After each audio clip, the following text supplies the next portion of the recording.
Alright, on my way out of El Paso, it was actually a pretty good day, a lot of good riding.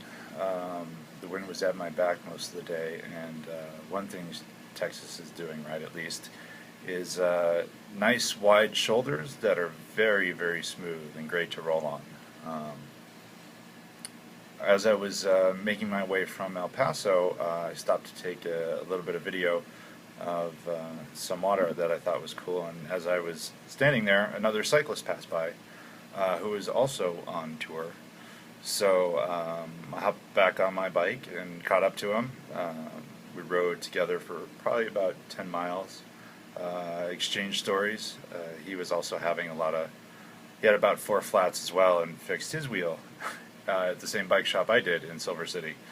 Um, so we probably would have rode longer together. However, he had a riding partner that was kind of really far behind him. Plus, I veered off to get additional supplies because I needed to get some water because I knew that the next opportunity was quite a distance away. So, unfortunately, I wasn't able to catch up to him after my little detour. So, um, yeah, the day was pretty good. Got back on the 10. Shoulders were great, except for one part where they kind of had it was tore up as if they were going to repave. Where they have all those vertical lines, or basically lines that go straight out in front of you, which doesn't make for good riding. Um, but for the most part, there was only a small portion, and everything else was pretty good. The wind, great wind at flowing from behind, helped push me along because it got quite hot, and I think at one point it got up to 110.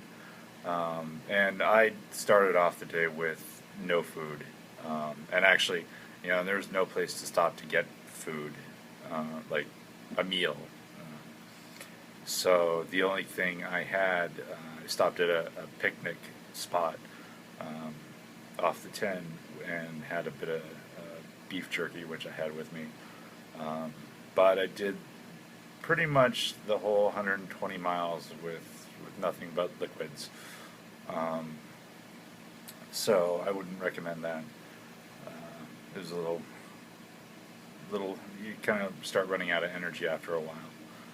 Um, Tomorrow is going to be rough because it's 70 miles from Van Horn to the next possible resupply point.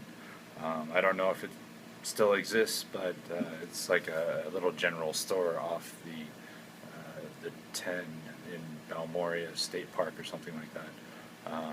It may or may not be open. Maybe out of business. I don't know. But I'll find out tomorrow. And I need to. I'm basically taking a backpack full of water with me um, because that's a long way without any services. So I'm going to try and get up early at about, hopefully get rolling by 5 a.m.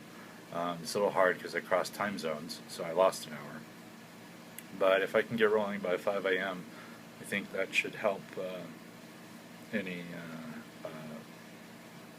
help reduce the amount of water I'll need for the day.